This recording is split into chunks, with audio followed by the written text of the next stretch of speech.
മഴത്തോരു മുൻപിലെ പുത്തൻ സ്റ്റോറിയിലേക്ക് ഏവർക്കും സ്വാഗതം. ഈ സ്റ്റോറി ഇഷ്ടപ്പെടുവാണെങ്കിൽ സബ്സ്ക്രൈബ് ചെയ്യണേ. അതുപോലെ തന്നെ ലൈക്ക് ചെയ്യാനും ഹൈപ്പ് ചെയ്യാനും മറക്കല്ലേ. അങ്ങനെ എങ്ങനെയെങ്കിലും ഹരിയെ ജാമ്യത്തിലിറക്കാനുള്ള നെട്ടോട്ടത്തിലാണ് ശിവശങ്കരൻ. അങ്ങനെ പ്രഭാകരനെ വിളിക്കുന്നുണ്ട്. ശരണ്യയുടെ അച്ഛൻ പ്രഭാകരനെ വിളിക്കുമ്പം ശരണ്യയുടെ അച്ഛനാണെങ്കിൽ ഭയങ്കര ദേഷിച്ച് മോശമായിട്ടാണ് ശിവശങ്കരനോട് സംസാരിക്കുന്നത്. തനിക്ക് നാണമില്ലേ ഇങ്ങനെ ഒരു മോൻ്റെ കാര്യം പറഞ്ഞ് എന്നെ വിളിക്കാൻ എന്ന് ചോദിക്കുകയാണ്. അവനെതിരെ പോക്സോ കേസ് മാത്രമല്ല ബാലപീഡനം വല്ലോ അങ്ങനെ വല്ലോ ഉണ്ടെങ്കിൽ അതും കൂടെ ചേർത്ത് അവനെ പുറത്തിറക്കാൻ പറ്റാത്ത രീതിയിലാക്കും. എൻ്റെ മോക്ക് ഈ ഗതി വന്നത് അവൻ ഒറ്റയൊരുത്തൻ കാരണമാണെന്ന് പറഞ്ഞ് പ്രഭാകരൻ ഭയങ്കരമായിട്ട് ചൂടാവുന്നുണ്ട്. എന്നിട്ട് ശിവശങ്കരൻ കുറേ അപേക്ഷിച്ച് നോക്കുന്നുണ്ട്. നിങ്ങൾ മറ്റുള്ള കാര്യങ്ങളൊന്നും ചെയ്യേണ്ട, അവൻ ചെയ്യാത്ത തെറ്റിന് അവനെ അകത്തിടാതിരുന്നാൽ മതി, അതെങ്കിലും ചെയ്തുകൂടെ എന്ന് പറഞ്ഞ് കുറേ അപേക്ഷിക്കുന്നുണ്ട്. പക്ഷേ പ്രഭാകരനാണെങ്കിൽ ദേഷ്യവും സങ്കടവും ഒക്കെ കാരണം സഹിക്കാൻ വയ്യാതെ ശിവശങ്കരനെ കുറേ പറഞ്ഞിട്ട് ഇനി ഈ ഫോണിലേക്ക് വിളിക്കലെന്ന് പറഞ്ഞ് ചൂടായിട്ട് ഫോൺ വെക്കുവാണ്.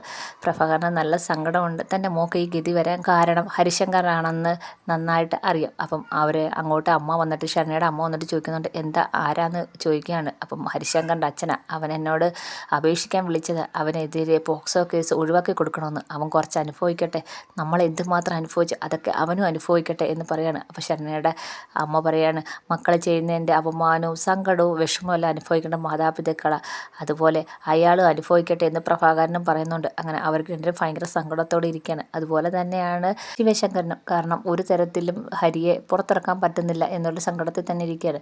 അതിനുശേഷം വീട്ടിലേക്ക് രാവണിമാവയുടെ മോൻ വരുന്നുണ്ട്. അപ്പം എങ്ങനെയെങ്കിലും ഹരിയെ പുറത്തിറക്കാൻ എന്തെങ്കിലും രാഷ്ട്രീയക്കാരോ ഏതെങ്കിലും വഴി പറ്റുമോ എന്നിങ്ങനെ നോക്കിക്കൊണ്ടിരിക്കുകയാണ്. അപ്പോഴാണ് രാവണിമാവയുടെ മോനാണെങ്കിൽ ഏതോ പാർട്ടിക്കാരനെ കണ്ട് സന്തോഷേട്ടൻ പറഞ്ഞ് ആ പാർട്ടിക്കാരനെ കണ്ട് എങ്ങനെയെങ്കിലും അവരെ പ്രഭാകരനുമായിട്ട് സംസാരിച്ച് ഇതൊന്ന് കോംപ്രമൈസിലാക്കി പോവാൻ, കാരണം പോക്സോ കേസെങ്കിലും ഒഴിവാക്കി തന്നാൽ മതി, ആ ഒരു ഡിമാൻഡിലാണ് ശിവശങ്കരൻ ഇപ്പോൾ ഇരിക്കുന്നത്. പ്രഭാകരനെ കണ്ട് സംസാരിക്കാനായിട്ടിരിക്കുകയാണ്. അപ്പോഴാണ് കമല പറയുന്നത്, സന്തോഷേട്ടനും കൂടെ വന്നായിരുന്നെങ്കിൽ ഒരു ധൈര്യമായനെ എന്ന് പറയുന്നുണ്ട്. അപ്പം രാവണിമാമയുടെ മോൻ പറയുന്നുണ്ട്, ഇപ്പം ഇതിനകത്തോട്ടൊന്നും നേരിട്ട് ഇറങ്ങാൻ പറ്റത്തില്ല, ഇറങ്ങിക്കഴിഞ്ഞാൽ ഇലക്ഷൻ വരാതിരിക്കുകയല്ലേ, ഇങ്ങനൊരു കേസ് അതിലങ്ങ് ഇടപെടാൻ പറ്റത്തില്ലല്ലോ എന്ന് പറയുന്നുണ്ട്. ഇത് കേൾക്കുമ്പോഴത്തേക്ക് ശിവശങ്കരനും കമലയ്ക്കും ഭയങ്കര സങ്കടം വരുന്നുണ്ട്. എന്നാലും ഹരിയെ പുറത്തിറങ്ങാൻ എങ്ങനെയെങ്കിലും ജാമ്യം കിട്ടാനുള്ള വകുപ്പ് നോക്കിയാണ് ശിവശങ്കരൻ. എന്തായാലും പ്രഭാകരനുമായിട്ട് സംസാരിക്കാൻ തന്നെ തീരുമാനിക്കുകയാണ്. അങ്ങനെ രാവണിമാമയുടെ മോൻ പ്രഭാകരനെ കാണുന്നുണ്ട്, വിളിച്ചു വരുന്നുണ്ട്. അപ്പം അയാൾ വരുമ്പോൾ ഉടനെ സംസാരിക്കുന്നുണ്ട്. അത് നിങ്ങൾ പാർട്ടിക്കാർ വിളിച്ചിട്ടാണല്ലോ വന്നതെന്ന് പ്രഭാകരൻ പറയുന്നുണ്ട്. അത് ഞങ്ങൾക്ക് ഒരു കാര്യം പറയാനുണ്ട്, നിങ്ങളുടെ കേസുമായി ബന്ധപ്പെട്ട് ഒരു കാര്യം പറയാനാണ് വിളിപ്പിച്ചത്, എന്താണെന്ന് ചോദിക്കുകയാണ് പ്രഭാകരൻ. അത് നിങ്ങളാണെങ്കിൽ ആദ്യം ഒരാളുമായിട്ട് സംസാരിക്കണം. ഞാൻ ആരുമായിട്ടാണ് സംസാരിക്കണ്ടേ എന്ന് പ്രഭാകരൻ ചോദിക്കുന്നുണ്ട്. അത് നിങ്ങളുടെ മുഖ്യ ശത്രുവായ ഹരിശങ്കറിൻ്റെ അച്ഛൻ ശിവശങ്കറുമായിട്ട് സംസാരിക്കണം, അയാളോട്ട് സംസാരിച്ച് ഒരു കോംപ്രമൈസ് ആക്കണമെന്ന് പറയണം. അപ്പോഴത്തേക്ക് പ്രഭാകരന് കാര്യം മനസ്സിലാവുന്നുണ്ട്. പ്രഭാകരൻ പറയാണ്, ഞാൻ എന്ത് വേണം, എൻ്റെ മോളുടെ മാനത്തിന് വിലയിടണമെന്നാണ് നിങ്ങൾ പറയുന്നതെന്ന് ചോദിച്ചുകൊണ്ട് രാവണ്യമാമയുടെ മോൻ്റെ നേരെ ചൂടാവുകയാണ്. ഞാൻ ഒരിക്കലും അങ്ങനെ പറഞ്ഞില്ലല്ലോ, അയാളുമായിട്ടൊന്ന് സംസാരിച്ച് അയാൾ പറയുന്നത് പോലെ പോക്സോ കേസെങ്കിലും ഒഴിവാക്കി കൊടുക്കാൻ പറ്റൂ, അതെങ്കിലും ചെയ്യാൻ പറ്റുമെന്ന് സംസാരിച്ച് നോക്കിയാലല്ലേ അറിയത്തോളെന്ന് പറയാണ്. അപ്പോൾ പ്രഭാകരൻ പറയാണ്, നിങ്ങൾ എന്ത് വർത്താനാണോ പറയുന്നത്, തനിക്ക് നാണമില്ല ഇത് വന്ന് എന്നോട് പറയാൻ. നിങ്ങൾ ചിലപ്പം അയാളുമായിട്ട് അടുപ്പം കാണും, പക്ഷേ എനിക്ക് അയാളുമായിട്ട് ഒരടുപ്പമില്ല. അയാളുടെ മോൻ കാരണമാണ് എൻ്റെ മോളുടെ ജീവിതം തകർന്ന് ഞങ്ങൾ ഈ ഗതിയിലായത്. ഇപ്പോൾ പുറത്തിറങ്ങി നടക്കാനോ ആരുടെയെങ്കിലും മുഖത്ത് നോക്കാനോ ഞങ്ങൾക്ക് പറ്റുന്നില്ല, ഞങ്ങളുടെ ജീവിതം തകർന്നു പോയി എന്ന് പറയുകയാണ്. ഇത് കേൾക്കുമ്പോൾ രാവണിയുടെ മോൻ പറയുകയാണ്, നിങ്ങൾക്ക് വേണ്ടുന്ന സഹായമെല്ലാം അയാൾ ചെയ്യും, നിങ്ങളുടെ അടുത്ത് കള്ളം പറയാനൊന്നും പറഞ്ഞില്ലല്ലോ, സത്യസന്ധമായ കാര്യം മാത്രം കോടതിയിൽ പറഞ്ഞാൽ മതി, പോക്സോ കേസ് ഒഴിവാക്കി കിട്ടിയാൽ അവന് ജാമ്യമെങ്കിലും കിട്ടും, അത് മാത്രമേ അവർ ആവശ്യപ്പെടുന്നുള്ളൂ. കേസ് അതിൻ്റേതായ വഴിക്ക് നടന്നല്ലേ നടക്കട്ടെ, അവന് കിട്ടേണ്ട ശിക്ഷ കോടതി കൊടുത്തോളും, അവൻ ചെയ്തതിനൊക്കെ തെറ്റ് തന്നെയാണ്, അതിനുള്ള ശിക്ഷ കോടതി കൊടുത്തോട്ടെ, പോക്സോ കേസ് മാത്രം ഒഴിവാക്കി കൊടുക്കാൻ മാത്രമേ അവർ പറയുന്നുള്ളൂ, അതിനു വേണ്ടിയാണ് നിങ്ങൾ ശിവശങ്കരുമായിട്ട് സംസാരിക്കാൻ പറഞ്ഞതെന്ന് പ്രഭാകരനോട് പറയുകയാണ്. അപ്പോൾ പ്രഭാകരൻ പറയാണ്, എനിക്ക് മനസ്സിലാവുന്നുണ്ട്, നിങ്ങളെല്ലാവരും കൂടെ ചേർന്ന് എൻ്റെ മോടെ മാനത്തിന് വിലയിടുക എന്ന് പറയുകയാണ്. അപ്പോൾ രാവണിമാമയുടെ മോൻ പറയുന്നുണ്ട്, അങ്ങനൊന്നും ചിന്തിക്കണ്ട, നിങ്ങൾ സത്യം വന്ന് പറയണം, അത്ര മാത്രമേ ഉള്ളൂ, ശരണ്യ വന്ന് സത്യം പറയണം, അതിനുള്ള പ്രതിഫലം അവർ തരും, എന്ത് വേണമെങ്കിലും അവർ ചെയ്യും എന്ന് പറയാണ്. ഒരിക്കലും ആ കുട്ടിയുടെ മാനത്തിൻ്റെ വിലയല്ല, സത്യം മാത്രം വന്ന് കോടതിയിൽ പറഞ്ഞാൽ മതി എന്ന് പറയാണ്. അപ്പോൾ എൻ്റെ പ്രഭാകരൻ ഇങ്ങനെ ആലോചിക്കുകയാണ്, നിങ്ങളൊന്ന് ആലോചിച്ച് നോക്കൂ, ഞാൻ പറഞ്ഞത് ശരിയല്ലേ, ഒരിക്കലും നിങ്ങൾ വെറുതെ വന്ന് അവിടെ പറയണ്ട, നിങ്ങൾക്ക് വേണ്ടുന്നത് നിങ്ങൾ എന്താ ചോദിക്കുന്നത് അതിന് വേണ്ടുന്നത് ഞങ്ങൾ ചെയ്തു തരും, അത് മാത്രമല്ല ആ കുട്ടിക്ക് എന്തൊക്കെ ആവശ്യമുണ്ടോ അതെല്ലാം നടത്തി തരും, നിങ്ങൾ വെറുതെ വന്ന് സത്യം പറയണമെന്ന് പറഞ്ഞില്ലല്ലോ എന്ന് രാവണിമാമയുടെ മോൻ ചോദിക്കുകയാണ്. അപ്പം പ്രഭാകരനെ ഇങ്ങനെ ആലോചിച്ചിരിക്കുകയാണ്. അപ്പോൾ രാവണിയമ്മയുടെ മോൻ പറയാണ്, എന്തായാലും ആലോചിച്ചിട്ട് പറഞ്ഞാൽ മതി എന്നും പറഞ്ഞിട്ട് അവരവിടുന്ന് പിരിയാണ്. ഈ സമയത്ത് നെടുമ്പുരയ്ക്കൽ രോഹിത് ആണെങ്കിൽ ഇറങ്ങി വരുവാണ്. ഫാദറിൻ്റെ മാനേജ്മെൻറ്റിലുള്ള ഫാദറിനെ കാണാൻ പോകാനായിട്ട് വരികയാണ്. അപ്പോഴത്തേക്ക് അലീനയാണെങ്കിൽ കൂടെ ചെല്ലാൻ വേണ്ടി റെഡിയായിട്ട് നിൽക്കുകയാണ്. അപ്പോൾ രോഹിത് ഇറങ്ങി വരുമ്പോൾ നമ്മുടെ ബബിത പറയാണ്, രോഹിയേട്ടാ ആഹാരം കഴിച്ചിട്ട് പോകാൻ പറയാണ്. എനിക്ക് വേണ്ട. എന്തിനാ ആഹാരം കഴിക്കാതെ പോകുന്നത്? ആഹാരം കഴിച്ചിട്ട് പോകാൻ പറയുകയാണ് ബബിത. അപ്പം വേണ്ടാടി, എനിക്ക് ആഹാരം വേണ്ട എന്ന് പറയാണ്. അപ്പോൾ അലീന വന്നിട്ട് പറയാണ്, മോനെ കഴിച്ചിട്ട് വാ. അങ്ങനെ രോഹിത് ആണെങ്കിൽ ആഹാരമൊക്കെ കഴിച്ചിട്ട് ഇറങ്ങുവാണ്. രോഹിത്തിന് നല്ല ടെൻഷനുണ്ട്. അപ്പോൾ ബബിത പറയുന്നുണ്ട്, രോഹിയേട്ടാ വിഷമിക്കണ്ട.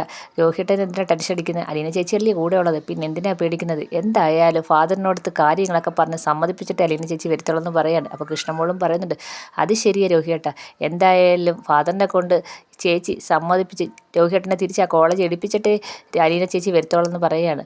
അപ്പോൾ ഉടനെ രോഹിത്താണെങ്കിൽ ഒന്നും മിണ്ടാതെ വിഷമിച്ചിരിക്കുകയാണ്. ഒന്ന് അടങ്ങിയ രണ്ടുപേരും, ഞങ്ങൾ പോയിട്ട് വരട്ടെ എന്ന് പറഞ്ഞ് രണ്ടുപേരും ഇറങ്ങുവാണ്. പുറത്ത് സിറ്റ് ഔട്ടിലാണെങ്കിൽ ബാലചന്ദ്രൻ അവരെയും കാത്തിരിക്കുകയാണ്. അപ്പോഴാണ് രോഹിത് അങ്ങോട്ട് വരുന്നത്. അപ്പം രോഹിത്തിൻ്റെ അടുത്ത് ബാലചന്ദ്രൻ ചോദിക്കുകയാണ്, പോകാനായിട്ട് ഇറങ്ങിയോ എന്ന് ചോദിക്കുകയാണ്. അപ്പം രോഹിത് പറയാണ്, ആ ഇറങ്ങി. അപ്പം ബാലചന്ദ്രനാണെങ്കിൽ രോഹിത്തിൻ്റെ അടുത്ത് പറയാണ്, നിനക്ക് കാര്യങ്ങളൊക്കെ ഇപ്പം അറിയാം, എന്നാലും ഞാൻ പറയുകയാണ്, നിൻ്റെ പൊട്ടിപ്പൊളിഞ്ഞ ജീവിതം അവൾ ഓരോന്നായിട്ട് പറക്കി കൂട്ടി ശരിയാക്കിയാണ്. നിനക്കതറിയാമല്ലേ, അവൾ എന്തുമാത്രം കഷ്ടപ്പെട്ടാണ് ഇതൊക്കെ ശരിയാക്കുന്നത് നിനക്കറിയാം. ഇപ്പം നിനക്ക് എല്ലാ കാര്യത്തെക്കുറിച്ച് ഒരു ബോധമുണ്ടെന്നും എനിക്കറിയാം. ഇനി നിൻ്റെ ജീവിതത്തിൽ ഇങ്ങനൊരു തെറ്റ് സംഭവിക്കാതിരിക്കട്ടെ. അവൾ നിനക്ക് വേണ്ടി എന്തുമാത്രം കഷ്ടപ്പെടുന്നുണ്ട് നീ കാണുന്നുണ്ടല്ലോ. അലീനയെക്കുറിച്ചാണ് ഞാൻ പറയുന്നതെന്ന് ബാലചന്ദ്രൻ പറയാണ്. അപ്പോൾ രോഹിത് പറയാണ്, എനിക്കറിയാം അച്ഛാ, അലീന ചേച്ചി എനിക്ക് വേണ്ടി എന്തുമാത്രം കഷ്ടപ്പെടുന്നുണ്ടെന്നും അറിയാം. എൻ്റെ ജീവിതം പഴയതുപോലെ ആക്കാൻ ചേച്ചി എൻ്റെ കൂടെ തന്നെ ഉണ്ട്. എനിക്ക് വേണ്ടി എല്ലാ സഹായവും ചെയ്തിരുന്നു. ഞാനതൊരിക്കലും മറക്കത്തില്ല. എനിക്ക് ചേച്ചിയോട് ആ കടപ്പാട് എന്നും കാണുമെന്ന് രോഹിത് പറയാണ്. അപ്പോൾ ബാലചന്ദ്രൻ പറയാണ്, നീ മുന്നോട്ടുള്ള ജീവിതത്തിൽ പലരും നിന്നെ കളിയാക്കും, പരിഹസിച്ച് പലതും പറയും. പക്ഷെ നീ അതൊന്നും ചെവിക്കൊള്ളേണ്ട ആവശ്യമില്ല. നീ ധൈര്യത്തോടെ മുന്നോട്ട് പോകണം. കാരണം അത്രയ്ക്ക് കഷ്ടപ്പെടുന്നുണ്ട് അലീനെ ഓർത്തെങ്കിലും നീ ധൈര്യത്തോടെ മുന്നോട്ട് പോകണം എന്ന് ബാലചന്ദ്രൻ പറയാണ്. അന്ന് കോളേജിൽ പോയപ്പോൾ പ്രിൻസിപ്പാൾ ഇനി ഒരിക്കലും നിന്നെ ആ കോളേജിലേക്ക് തിരിച്ചെടുക്കാൻ പറ്റത്തില്ലെന്ന് പറഞ്ഞതാണ്. നിന്നെ കൈയൊഴിഞ്ഞാണ്. ആ സ്ഥലത്ത് നിന്നാണ് അലീന നിന്നെ വീണ്ടും രക്ഷിക്കാൻ നോക്കുന്നതെന്ന് ബാലചന്ദ്രൻ പറയാണ്. എനിക്കെല്ലാം അറിയാം അച്ഛാ എന്ന് രോഹിത് പറയുന്നുണ്ട്. അപ്പോൾ ബാലചന്ദ്രൻ പറയാണ്, ഇതെല്ലാം നിൻ്റെ മനസ്സിൽ ഓർമ്മ വേണം. നിൻ്റെ ജീവിതത്തിലെ ഏറ്റവും ദുർഘടം പിടിച്ച സമയത്ത് നിൻ്റെ കൂടെ നിന്നതാണ് അലീന. ആ ഓർമ്മ നിനക്ക് എപ്പോഴും വേണം എന്ന് പറയുകയാണ്. അങ്ങനെ അവർ പറഞ്ഞുകൊണ്ട് നിൽക്കുമ്പോൾ അലീന വരികയാണ്. അപ്പം അലീന ചോദിക്കുന്നുണ്ട്, എന്താ വെച്ചാൽ രോഹിത്തിനോട് പറയുന്നത്? ഏയ് അവനോട് കാര്യങ്ങളൊക്കെ ഒന്ന് പറഞ്ഞു കൊടുക്കുകയാണ്. അപ്പോൾ അലീന പറയാണ്, ഇപ്പം പണ്ടത്തെ പോലെ രോഹിത്തിൻ്റെ അടുത്ത് ഒന്നും പറഞ്ഞു കൊടുക്കണ്ട, അവൻ എല്ലാ കാര്യവും അറിയാം എന്ന് പറയാണ്. അപ്പോൾ ബാലചന്ദ്രൻ പറയാണ്, അതൊക്കെ അറിയാം, എന്നാലും ഒന്ന് ഓർമ്മപ്പെടുത്തിയെന്നേ ഉള്ളൂ. എന്നാൽ ഞങ്ങൾ ഇറങ്ങട്ടെ എന്ന് അലീന ചോദിക്കുകയാണ്. അങ്ങനെ അലീന രോഹിത്തിനെയും കൊണ്ട് അവിടെ നിന്ന് ഇറങ്ങുകയാണ്. എന്തായാലും ഫാദറിനെ കണ്ടെന്ന് സംസാരിക്കട്ടെ അച്ഛാ എന്നിട്ട് വന്നിട്ട് ബാക്കി കാര്യം നമുക്ക് തീരുമാനിക്കാം എന്നും പറഞ്ഞുകൊണ്ട് അലീന രോഹിത്തിനെയും കൊണ്ട് അവിടെ നിന്ന് ഇറങ്ങുവാണ്. അപ്പോൾ ബാലചന്ദ്രൻ ഭയങ്കര സന്തോഷത്തോടെ അവർ പോകുന്നതിന് നോക്കി ഇങ്ങനെ നിൽക്കുകയാണ്. അപ്പോൾ ഫാദറിൻ്റെ അടുത്ത് സംസാരിച്ച് എല്ലാം ശരിയാക്കാൻ പറ്റുമെന്നൊരു പ്രതീക്ഷയോടെ അലീനയും രോഹിത്തും കൂടെ ബിഷപ്പ് ഹൗസിലേക്ക് പോവുകയാണ്. ബാലചന്ദ്രൻ അവർ പോകുന്നതിന് നോക്കി ഇങ്ങനെ നിൽക്കുകയാണ്.